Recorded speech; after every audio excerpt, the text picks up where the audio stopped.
And welcome back to Edric Poon in Company, the podcast where everybody can inspire anybody. So this week on the EPIC podcast, he's a serial entrepreneur, a public speaker, a mentor, an author. Man, he does everything. So it's so nice to have you with us today, Andrew. It's an honor. Thank you so much. Thank you so much. Thank you for having me, Edric. No Appreciate problem. you making some time as well. No problem, no problem. So how's everything? What have you been up to over in Bali? Life is well, man. I mean, the world today makes me reflect about a lot of things, about just being grateful for the fact that I'm breathing and my family is safe. So we're well. I mean, the world looks a bit different than a few months ago, of course, but yeah, we're doing good, man. What do you have going on right now? I mean, COVID has affected so many businesses, but what ventures are you spending your time on right now? Main thing actually is now coaching for me. So I've been doing a lot of one-on-one coaching since I left my e-commerce business in 2017. Doing a lot of one-on-one coaching with entrepreneurs, business leaders, with athletes, and so I'm now kind of moving that into a group coaching program. So from one-on-one, as I still do a bit of one-on-one coaching, but now I want to do that into a group coaching program, so that's more quote-unquote scalable, and I can use my time more efficiently and reach more people. So those two are my main things. And then I did start actually a new company in Q1 this year, which is more like a QR-based point of sale system. But that's maybe something for a different podcast. But how in the world do you jump from one thing to another so quickly? I mean, serial entrepreneur is no joke, man. No. But I think it's also about finding the right people to work with. I mean, at the end of the day, I'm not building it myself, right? So it's also working with people that have experience in the business. And I'm kind of helping out my partner who's in the US to roll it out in Southeast Asia. So that's, so it's not that I'm so amazing. It's just about working with people that are amazing. Now, one thing that I really like what you're doing right now is mentoring all the new startups, the entrepreneurs, right? And you're constantly sharing this information, and that's one of the reasons why I said I have to get you on this podcast to share that information and such good news with people. So, what exactly, what did you do to get started? Is there a gap that you saw that you said, "Hey, look, man, this is a problem. You guys need help, and I can give you that help." Well, I think it starts. I think it starts back to like when I moved from Amsterdam to Jakarta, and I started the business. I started my e-commerce business. I saw a gap in leadership, which I always give the example, right? I always give this example where one of the guys I hired, one of the first hires I brought on board, was a guy who has been working for an Indonesian big company, a corporate company, and the first thing he said to me when he was working, he said, like, okay, what do you want me to do? Right? What do you want me to do? And then I was like, I'm not going to tell you what to do. What do you think? What do you think you should do? What do you think you should do to make this team that you're now running, that you're building, to make it happen, to make it better? And that was a question he was never asked. So if you look at it from a macro perspective, he came in with a very executional mind, which I think is very Southeast Asia minded, to be honest, like very executional thinking. You come somewhere and it's like, okay, what do we need to do? And then I turned it around, gave this guy a lot of freedom, gave him freedom to put his insights into the project, into his department. And suddenly within 6 months, this guy was hiring people, he had like 6 people, and he became like a leader within the organization. And to me, that is a great example of, what a good example of the potential that actually is in people. But I think leaders need to create an environment where this potential goes out. Because what would happen if this guy would be working for this Indonesian corporate for all his life? Then, like 20% of his potential would be used. You know what I mean? So that's when I started to be really passionate about this leadership topic. And, besides growing leaders within my own business, after I left, I became really passionate about like helping other entrepreneurs and leaders grow in their game. Something that you mentioned earlier on is that you were raised in, or you were born and raised in Holland. At the same time, being schooled over there, perhaps even working there and working, then starting something up in Indonesia. what did you take from there that, or what did you see that was so different that went, hey, how come these guys are not thinking for themselves? What was it over there? Yeah, I think it comes down to like the what I said before, right? I think the Mm, in general. So I mean, it's not that everyone is like that, but I think in general there's a very much an executional minded way of thinking. right. Where I think in the West, or at least the work environments where I worked, I started my career in consulting and then went into banking. It was really uh, not so much alpha, but much more like proactive and initiative type of culture than when I came here. So I think that was when you talk about okay, what quote unquote gap did you see or what was lacking? I think that was definitely lacking the level of initiative and level of giving and bringing ideas. That was definitely lacking, but that's also due to I think cultural values, family values, the hierarchy and the respect of hierarchy, which sometimes is an obstacle for people's growth and leadership journey. So, but I see now with all the new startups, I see now leadership is definitely changing. There's much more young leaders, young CEOs entering the field. So that is a really good thing to see. Mm. The patriarchal mindset or the Yeah, upbringing, right, of for sure, before, so for different from sure. now. Yeah, for sure, for sure. But I think it's very Asian, right? I mean, to be honest, like my family was also pretty hierarchy driven. But it's more like when I started working in Amsterdam, that's when I started to see a bit of different type of leadership capacity and opportunities. Was work-life balance a lot better there? Well, I think yes and no. It kind of depends a bit on what work you did. I mean, to be honest, in consulting and in banking, it was pretty intense. Mm. Although, because I was in financial markets, so my last job, my last actual job was working on a dealing room, in a dealing room from one of the banks in the Netherlands, so which was financial markets related, right? So when the markets closed, then we can go home. So that was pretty good actually, work-life balance. Um, but definitely, man, in Asia, I think the work-life balance is pretty intense, man. Especially Jakarta, man. Jakarta is intense, right? I mean, there's 10 million people in Jakarta between 9 and 6, so between working hours. Another 10 million coming to the city, right? So you can imagine like the intensity of people, of traffic, and everything which is happening there. Uh, it's just all intense. So I think work-life balance definitely in Europe is much better um, than here. But yeah, I think everyone needs to also make those boundaries themselves, right? Yeah, Of especially work. from this whole work from home kind of thing. Right Oh, I now, think now it's even yeah. crazier, man. Now it's even crazier. To be honest, I'm also still juggling with that, with two homeschooling kids and working from home. It's intense. Yeah, this is when you start to find religion really, really useful. Yes, yes, yes, yes. Very true. Very true. Yeah. So, moving on. I mean, you were mentioning that you worked into a bank, but you left everything behind, and you just went, "Hey, screw it. You and I, my wife and I, we're gonna start Yeah, something." yeah, yeah. Actually, yes. Well, screw it. I said that a couple of times actually in my career, because in 2009, back 2009, back then I was a banker, and then my wife was a creative director at a fashion brand. So we were both the dinkies, right? Like we were double income, no kids, living the life. Then we also said screw it, and we both resigned from our jobs back then. We were like 20, I was 29 and my wife was like 27, 26. So pretty in our prime, right? In our prime of our career. um, Left our work while having a mortgage, which was pretty intense, but it was a pivotal moment in our journey.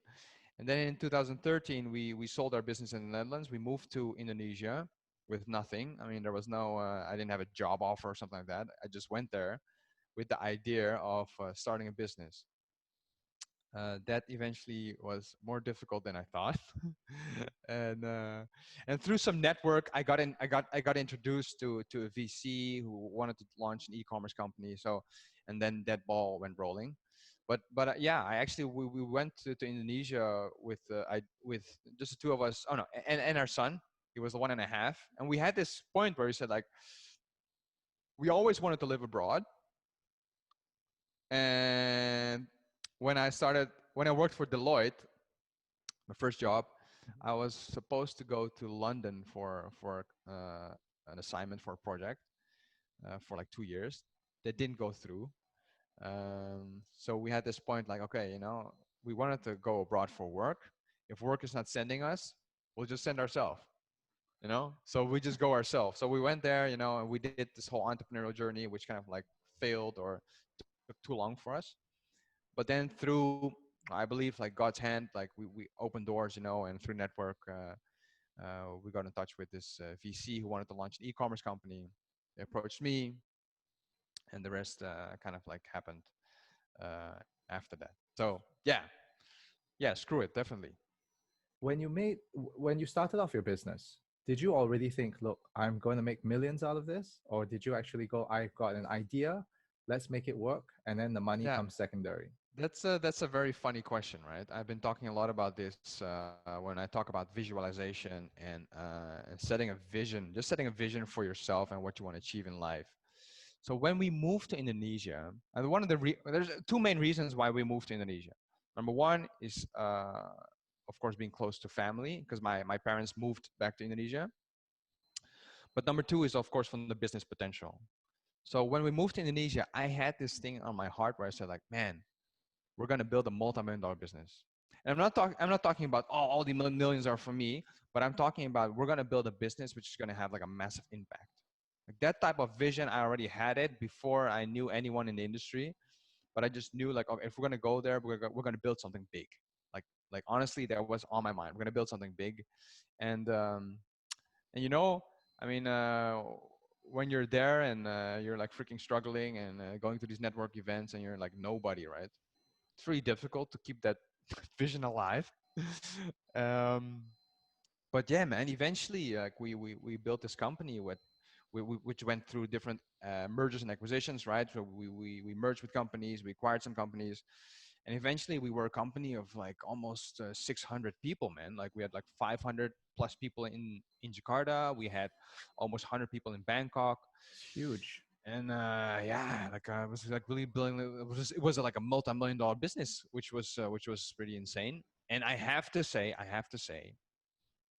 within e-commerce, building a multi-million-dollar business is is not even that impressive. I mean, there's a lot of guys who are building multi-million-dollar business, but at the same time, they're also burning a lot of money. So I think don't be too impressed by those numbers. But for me personally, looking at my journey, like moving from the Netherlands to Indonesia, for me personally, it really was what I envisioned. You know what I mean?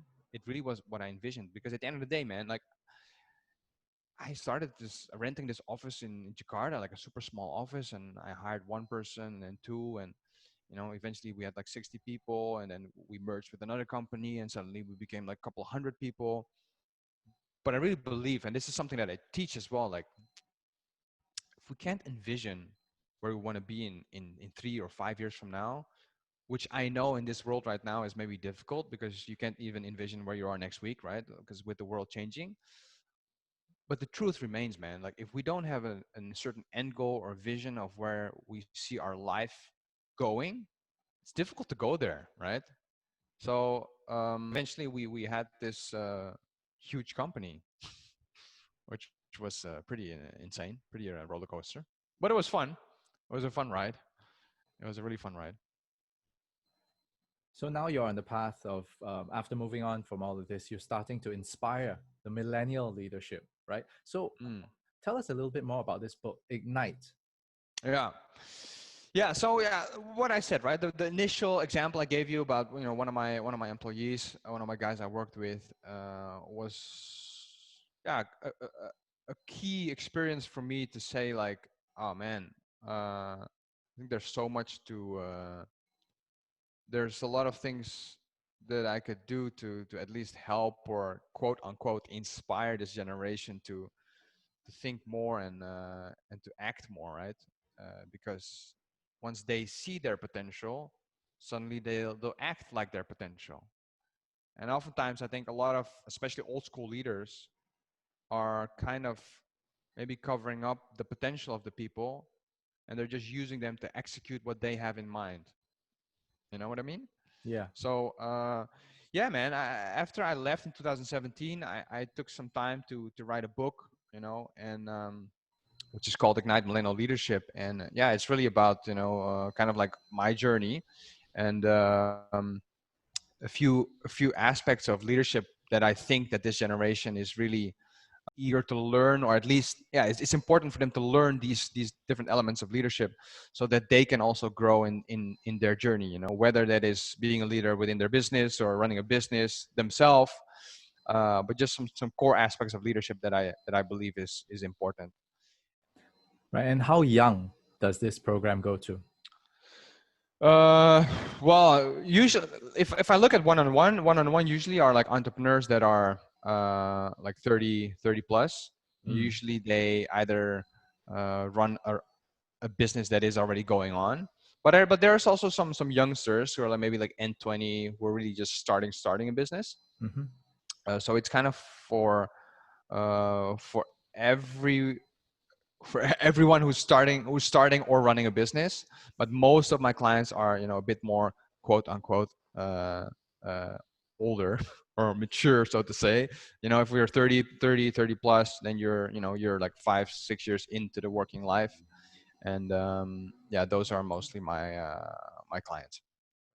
What is Yeah. more important, your leadership toward people or Mm. personal leadership first? Oh, personal leadership for sure. Personal leadership. I mean, you cannot fill a cup of tea if the teapot is empty, right? And so it starts with really, and that's why I like this book that I wrote. Right, is actually also for personal leadership, man. It's really about how you as a person can become more inspiring with what you do. How you as a person can have a mindset of growth in everything that you do, whether that is how you treat your wife or your husband, how you treat your kids, how you treat your health. If we fundamentally cannot have that in order, then how do we expect to lead other people to better places? So I always believe, your values determine your priorities. And oftentimes now we run around with our agendas, which apparently are our priorities, Mm. but our values are messed up.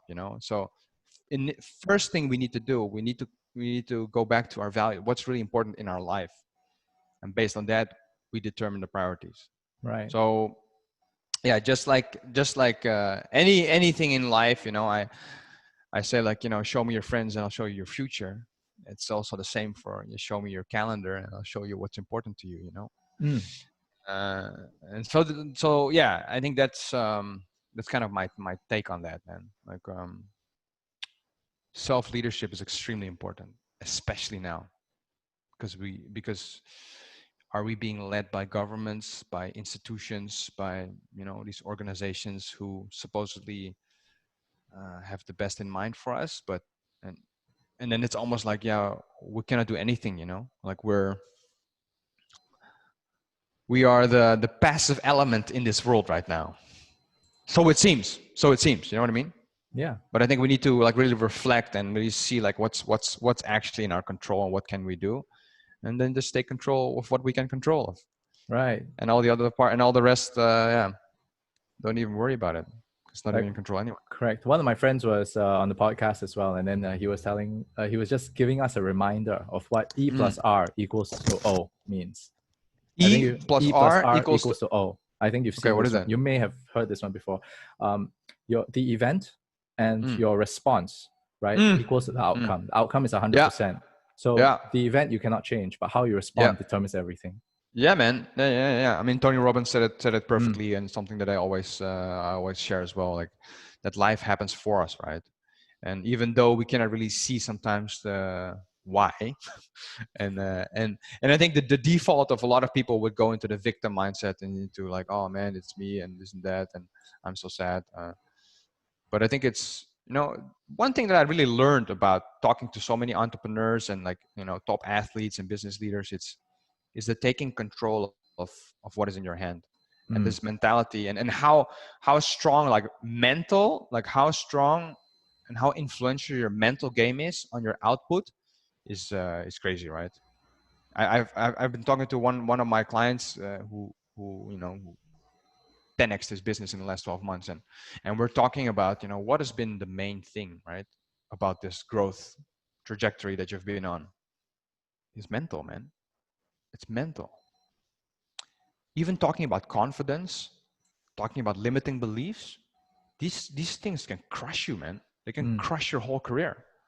Even though you might have all the cool gadgets and all the cool frameworks and all the cool things to blow up your business, if your mental is messed up and your self-confidence is messed up, there's no vision at all, forget about it, man.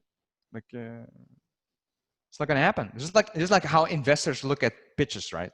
Like if VC would invest in a moi idea, but a killer entrepreneur, instead of an amazing idea and a moi entrepreneur. You gotta have your ducks in a row. Mm. You gotta have your important elements, have that in place, have clarity. I mean, one of my favorite authors, Robin Sharma, always says that clarity precedes mastery, right? Which sounds kind of obvious, but that's the thing with a lot of things, they sound obvious. Common sense isn't common, so they say. You know what I mean? Mm. You know what I mean? And yeah, so yeah, definitely, man. I mean, self-leadership is a big thing, and something that I need to preach to myself as well, right? Yeah, I was going to lead into that question actually, but Oh, before yeah. we do that, please check out that book on Amazon. All right, it's Yeah, available on man. paperback. Go get it. Ignite millennial leadership, man. Let's go. Okay, support. Yo. And anyway, when it came to, I wanted to ask you this question as well. Now, you being an inspirational character yourself, right? You inspire people. Now, when you're down, who inspires you? Do you look at yourself in the mirror and go, "You dipshit, you got to do better than this"? Well, usually it's my wife, to be honest. Oh, It's nice. gonna be my wife. But yeah, I need to. I think that's also why affirmations, and those type of, and just preaching to yourself, man. I mean, you need to preach to yourself a lot, right? And well, to me, if you talk about, hey, dipshit, just pick up your game, I think that would definitely be my wife, who will keep me focused. Yeah. Keep me focused. And even if I have doubts, because I'm also now doing things that I've never done before, like new things, which I'm also insecure about. I'm also like, I'm afraid that people won't like it or whatever. But But that's the thing. You got to put it out there, and that's the only way you'll ever well, know. yeah, I think that's it, man. And it's like, so what if no one likes it or no one cares about Yeah, it? dude, you came And onto then this podcast. Nobody's listening. yeah, so what, right? I'm having a good Yeah. chat with you, and I think that's important. And but I had the same with my book, man. I'm like, oh man, like what if no one reads it? But then I said to myself, if there's only one person, right? If there's one person reading it and it changed his way of thinking and it changed his quote unquote life in some way, then my job is done. You know what I Yeah, mean? I feel And the then to exact be same way. honest, like my book, so it officially came in the physical stores in Indonesia in January. Let's say January 2019, right?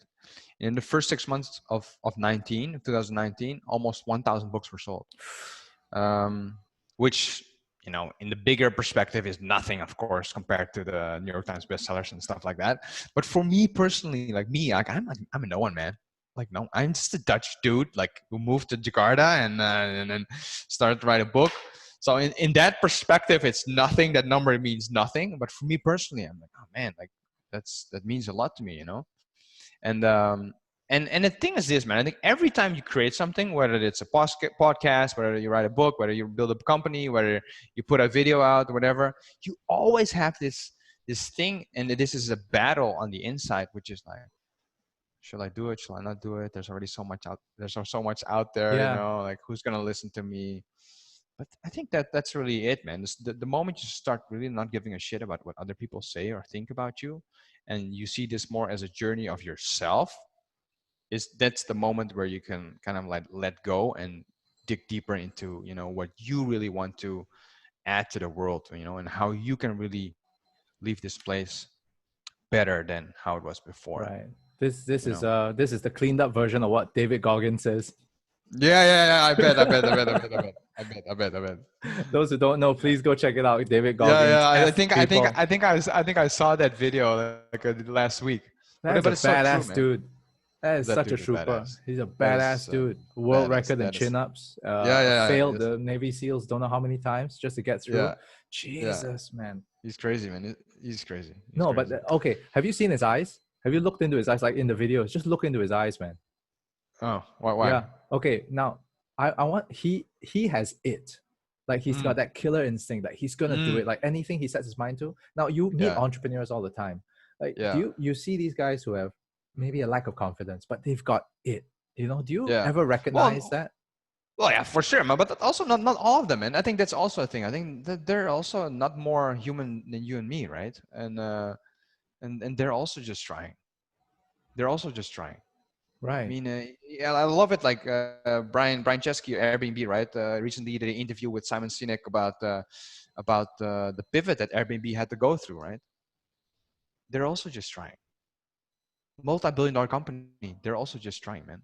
And even the market right now pushes them towards an uncomfortable zone, like an uncomfortable situation. They're also just trying. Yeah. And I But think in, that's the thing. No one is a freaking Captain America. I think Elon Musk, Elon Musk, and it's beautiful. I oftentimes quote it, that he was asked about the survival, the probability of survival for Tesla in the beginning of Tesla. He said like most probably it's gonna fail. Survival rate maybe he gave it like 10 to 20% or something. And I think that is like so amazing. This is not someone, of course, like when you do the interviews, you'll say like, "Oh, I knew it, I knew it, I knew it." He didn't know it. No one knows it. No entrepreneur knows it. Of course, they have a conviction that what they're doing is amazing and the product or service that they're developing is amazing, sure, but no one knows it. And then, what the good thing he said was like, even if Tesla fails, my hope is that another company can at least use what we have developed into bringing this vision that he had about this electric vehicle to life. And I think that's beautiful, man. We're so focused on the results mm, that I think a lot of mental struggle is going on, especially now, and especially with entrepreneurs, that it's really messing them up. So that's why, like in my coaching program, I think mental is one of the foundational uh, foundational modules, because without the mental, I mean, if you have a $1 mindset, you can never have $1 million business. Like mm. that cannot happen. And then like having $1 million mindset is also not something that you have overnight, right? Yeah, you build up that $1 becomes 10. You know, it's like the old Yeah, story of how exactly. the like how this Yeah, guy bartered up all the way up, right? That old story. yeah, It's the man. same thing with Yeah, money. it's the same thing with money. It's the same thing with your thinking, man. Like Mm, for me, it's like, we want to build $1 million business. I want to build $1 million life, man. I want to build $1 million marriage. yeah, I want to have $1 million relationship with my kids. Like that's it that's right there, man. That's yeah, it. I man. mean, what I'm saying, what you're saying is exactly true, and it's all pegged back to the values, like what you mentioned. Yeah, man. And then and which is a journey, right? I mean, there's Right. no. And I think nowadays maybe everyone is looking for those 5 steps to create a $1 million marriage, but it's but even that, it's like, oh, I've been with my wife. I've been with my wife for like 20 years, right?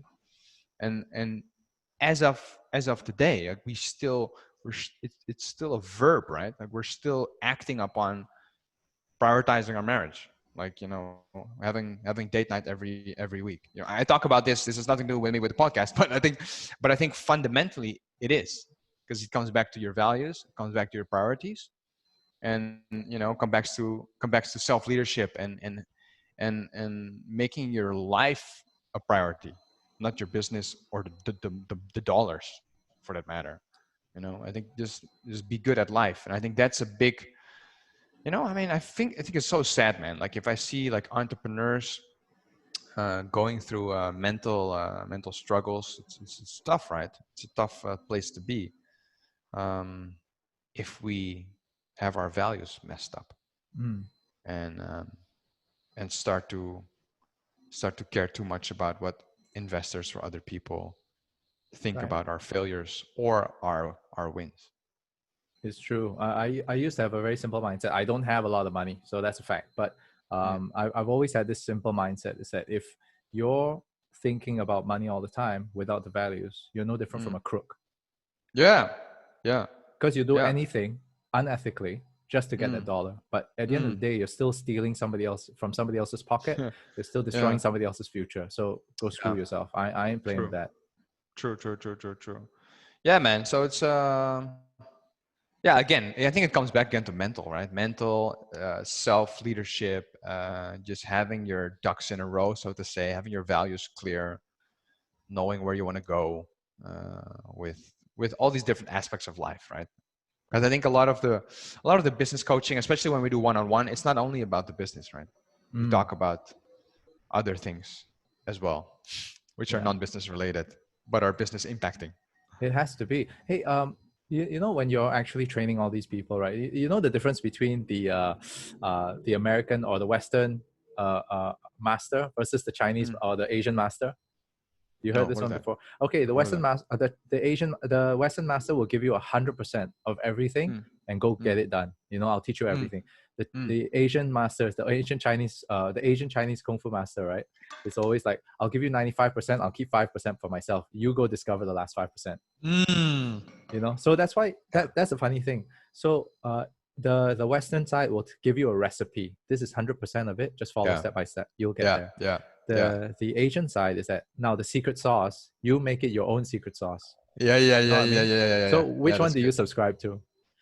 Well, I think that the Asian one is really good because we need to have a bit of self exploration, and there's maybe not a one size fits all. And I think, even though uh, we are all looking for those 5 steps or the 3 steps or the 6 steps, or we're looking for that. But I think the final magic is going to be that, how you interpret it, right?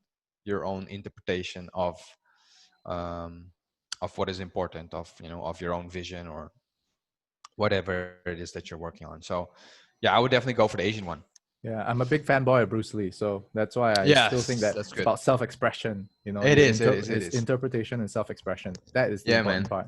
That is so true. That is so Yeah. true, man. Anyway, speaking of Bruce Lee, I know this is a very strange segue that I move into, but I um, like that. I like that. there's this whole CEO lifestyle. You know, they wake up 4 a.m., 5 a.m., they go Mm, work out. Now, what's mm. your daily regimen like?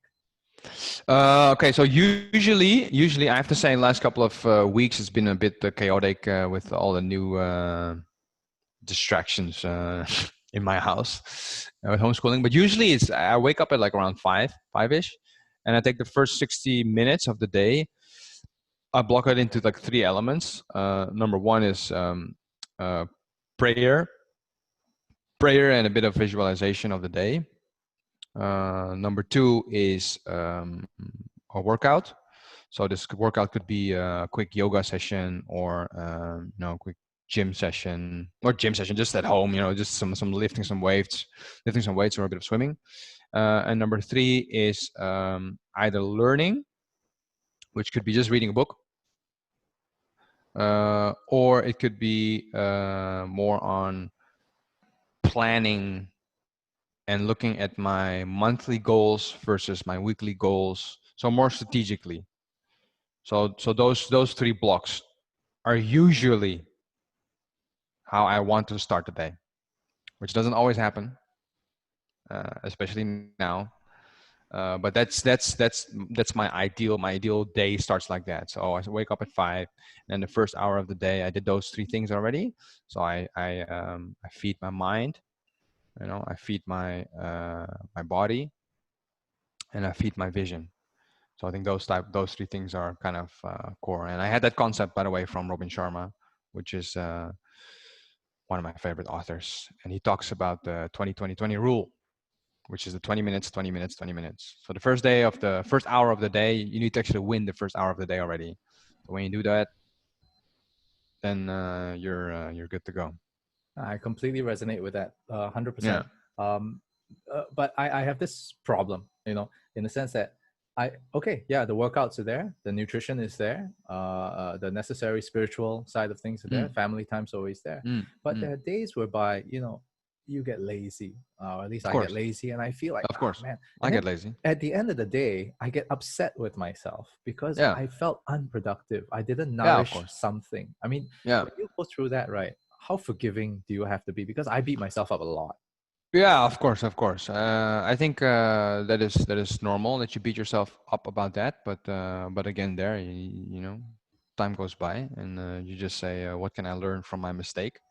And you need to put in certain actions to avoid that, right? So I think procrastination or distraction, even now on my screen, right, or on your laptop or on your phone, whatever it is, you need to create an environment which is the so-called tight bubble of focus, right? So that um, we're only human, right? And I think nowadays, you know, if you put a kid in a candy store, yeah, you cannot blame him that cannot blame him or her that he or she will, you know, will have some snacks here and there and will start eating it. And I think the same is for us when we're on our screen on our laptop. It's for us very easy to procrastinate, to be distracted and stuff like that. So I think you just need to create an environment where you can be really focused. If it's writing, just only have one Word document open, only Word application, and the rest just don't open it. Phones don't open it. So for example, like I don't take my phone up in the bedroom. So we have a rule that we don't take any gadgets into the bedroom, which I think is extremely important for your marriage. Like if you want to succeed in your marriage, I think that this is definitely one of the things I would advise, to not put your phone, not bring your phone. Um, but no, we're always joking. We're always joking about that, by the way. But so I think it's just creating the environment so that you can be focused, whether that environment is not putting phones, not bringing phones to the bedroom, or whether that environment is when you work on your laptop or your computer, you only have one application open, and and then besides that nothing.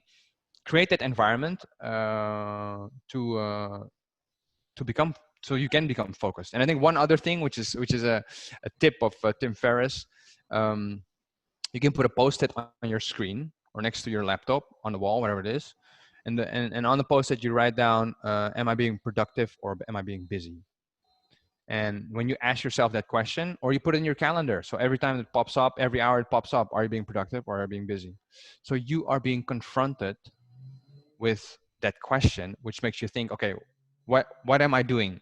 Is what I'm doing helping me reach my goals faster, or is what I'm doing pushing my goals away, or pushing me away from my goals? So I think it's, you know, our thoughts, you know, I talk a lot about mindset, right? And our mindset is about our beliefs and our thinking, and the thoughts that we have, like 98% of our thoughts are the same like yesterday. So don't think that you are weak or that you failed if you're supposed to uh, uh, change your thinking, change your actions. It's tiring, right? Because our default is going to be the same like yesterday. That's how we're built. Like our default behavior is like that. Like we'll do the same like yesterday because that's what we know. We're very we're very pattern oriented people. So that means you need to break your pattern to become quote unquote more productive, or you want to become more focused, and etc., etc. It's a new pattern that you need to create. So that takes time. So yeah, you know, be forgiving, be forgiving, but try to do something about it. Meaning, you know, try to create or change the environment that you work in, or try to do something so that this distractions or this procrastination, which is always haunting you, will not have so much chance to Mm. overtake your productivity. 14 That would be days the to plan. create a new habit and 60 days to get rid of one. Exactly. Yeah. Well, I think 14 days is a bit fast, actually. I think, according to my research, which could be different than yours, Mm. it's still like going to be like around 66 days before any new thing that you're starting, a new habit really becomes an automaticity. You know, Wow. because it goes through different stages, right? And I Mm. think the moment that you go to automaticity, then you don't really think about it. And I think that's where you need to go, because any habit, you know, goes to destruction, destruction of the old habit, and then you go into confusion, and then eventually you go into, and then you'll go into automaticity. Because the confusion part is like the moment where you go to the gym and you don't see that your abs are showing, you don't see that you're losing weight, then you get confused, and it's easy to drop back again to Netflix and chill on the couch, right? Right. But it's consistency, and again, not being discouraged if you don't see the result, but being encouraged because you're in the process. So I think that's a very big difference, man. Like focusing on the process or focusing on the results with everything in life. If you're too focused on the results and you don't see the results, you get discouraged and you slid, right? You slip away. So that's a big thing, man. Yeah, Process versus results. correct. You shouldn't aim for progress, but sorry, you shouldn't aim for perfection, but you should continue to assess and appreciate your Yeah. progress. Yeah, man. For sure. Yeah, For sure. that's a Big one. beautiful thing. I mean, for working out, right? Exactly like what you're saying in the fitness side of things. Sometimes where we're just like, ah, man, I'm not losing any weight, but you don't realize that you're getting stronger every Yeah. day. You know, and Yeah. consistency is the key for everything. I Exactly, man. realized. That's it, man. That's it. Just gotta Consistency. keep on hustling and just keep doing what you do, and you gotta love what you do. Yeah, man. Yeah, man. That's it. Yeah, and that also brings to the next set of questions. Actually, like describe your attitude towards life in general and how to attain happiness. Money aside. Yeah, yeah, yeah. My attitude towards life is we only have one life, right?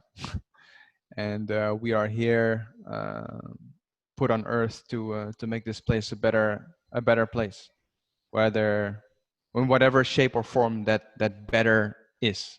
Whether it's making people smile, inspire them for a moment, uh, you know, share a smile, share smiles and kindness, whatever it is. But I really believe that where there's one life to live, and I think we worry a lot about things we don't control.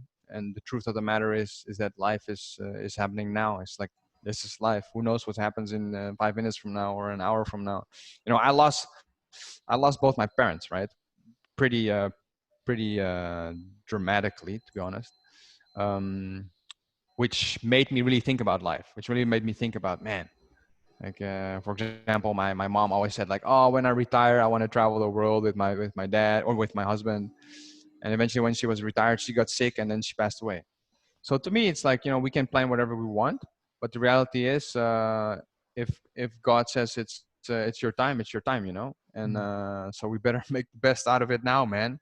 We better make the best out of what is in our hands. And what is in our hands are our gifts and our talents. It's our families that we take care of, and that we love upon and that we receive love from. It's our communities.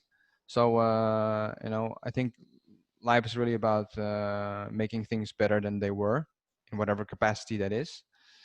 And happiness, man. I think happiness can be found in the simple things. It should be found in the simple things. Being grateful, I think being grateful and happy is I think the key ingredient to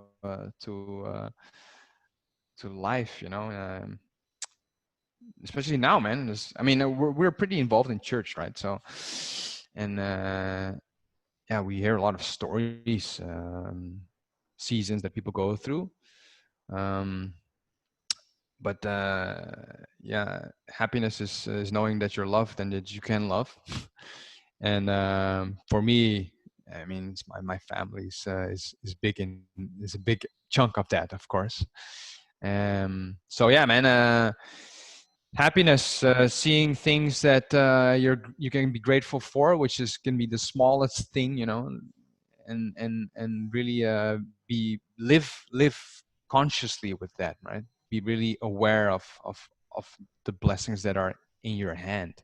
It doesn't mean that you have everything that you want in life, all the dreams that you have, the Maserati that you still want to have, which of course are certain desires that you have, which is great. But happiness can never be found in possessions, right? Happiness is really about um yeah, the things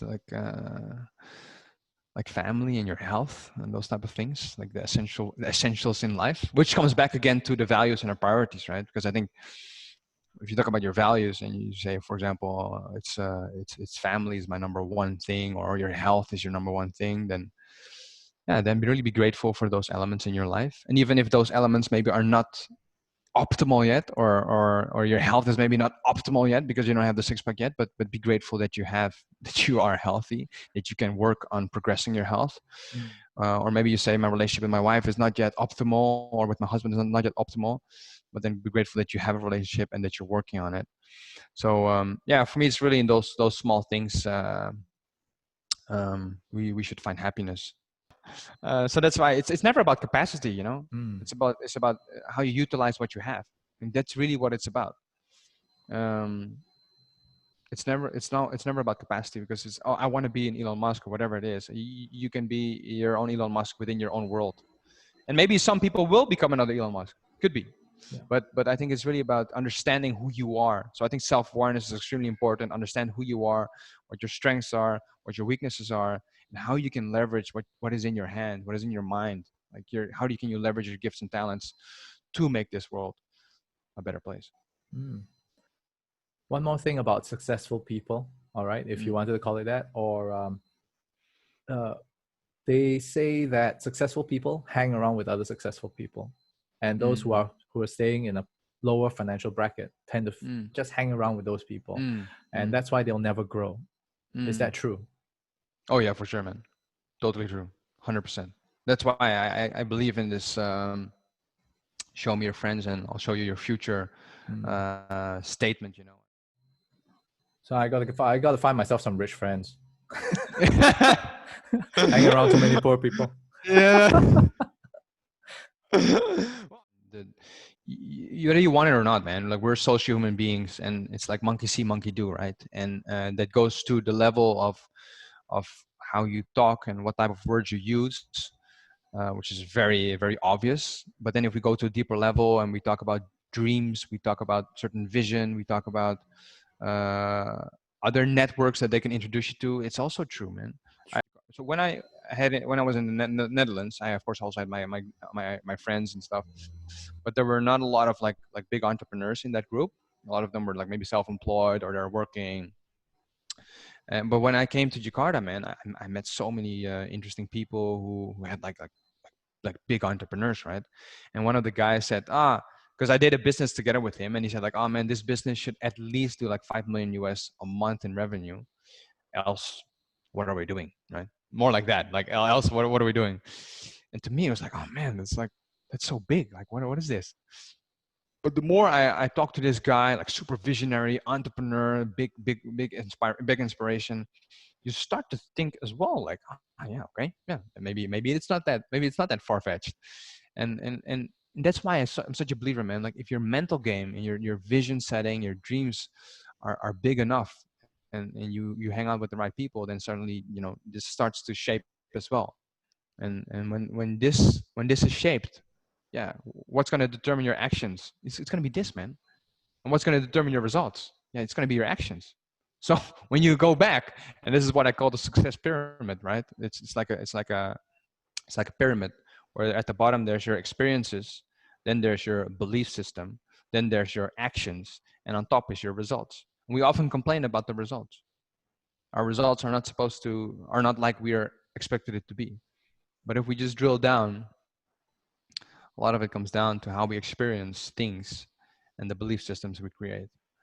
So yeah, you want to fix that, you need to actually fix that. You want to fix the top, you need to go to the foundation. Everything starts from there. Yeah, man. Of course, but for me, books have been crucial, man. Certain books that I read shaped my thinking. Like for me, The Leader Who Had No Title and The Monk Who Sold His Ferrari are books that have been crucial for my way of thinking. Another one Rich Dad Poor Dad, Robert Kiyosaki. It's a really good book. Yeah, Kiyosaki, really good book. And Think and Grow Rich, Napoleon Hill, also very good. So I think for me, it's also like a few books, a few authors that were my mentors. You know what I mean? Whenever we pick up all these skills, right, what's the most important thing was always just somehow or other, I realized that this is a very simple process. You memorize first, and then from there you follow it exactly to the T, and then from there you express it in your own way.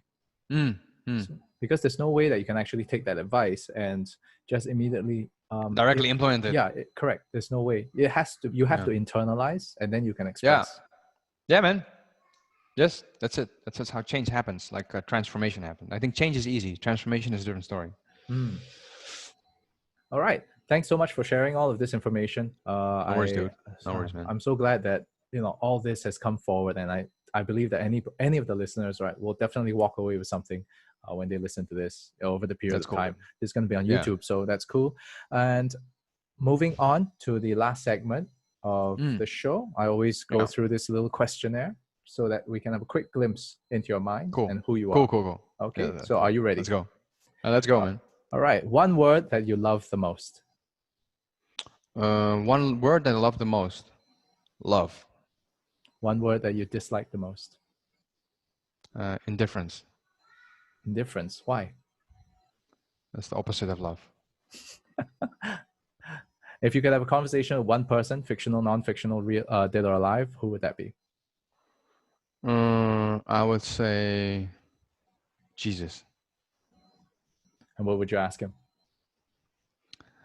I would ask him a lot of things. Like, are you really Jewish?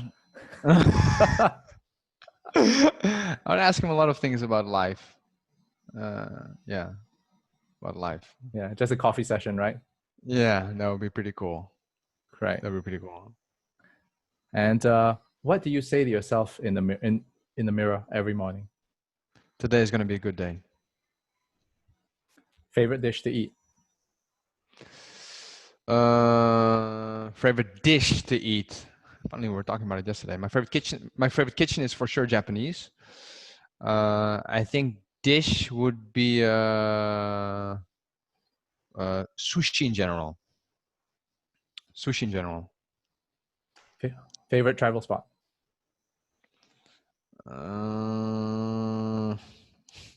Favorite travel spot. I'm just delaying, so I'm just repeating the question again. Favorite travel spot. Classic public speaking move. I got it. Yeah, exactly. No, I'm thinking because there's still so many places I want to go. But okay, then let's change it up. Where would you want to bring your family next? Well, this is weird, right? Because we live in Bali, but I really want to bring them to the Maldives. It's just because I've never been, and I wanted to go on like in an RV van. I want to cross the US with the RV van with the family. I think it would be pretty cool. Road trip, love it. Yeah, awesome. Like a road trip. Yeah, I love road trips, man. Yeah. Something in the arts that you've always wanted to do, but have yet to do so. Like, say, for example, being an actor or a painter or something like that. Oh, okay. Yeah, yeah. Actor for sure, man. That would be pretty cool. Why? Because we want to be famous. The thing is that I always I did like some extra roles in the Netherlands, and then when I came to Indonesia, I always had this idea of becoming an actor here. Never happened. So yeah, maybe actor. Nice. Yeah. What does retirement look like to you? Retirement. I think there's no such thing as retirement, but I think the moment when you, I think living life on your own terms is, I think, really important. Living life on your own terms, where you can do what you're extremely passionate about on a daily basis. And I think that is, if you can do that, like retirement, what is retirement, right? But I think that would be a life that I admire. Doing things that you love to do on a daily basis that impacts people and get paid for it. That's the dream. Yeah, how do you want to be remembered? What's your legacy? Someone who loves people and uses things, and not the other way around. Someone who is a great husband and a loving father, and someone who likes to leave places better than how he encountered them. And that is a wrap. Thank you so much for joining us today on the EPIC podcast, Andrew. Now, ladies and gentlemen, whoever's listening out there, all right, thanks so much for joining us. Andrew Senduk can be reached via his website in the link below. Don't forget to check out his videos and get his book too, Ignite. All right, it's available on Amazon. So please go get it. And if you like the content on this channel as well, please like and subscribe, and we'll see you next week. See ya.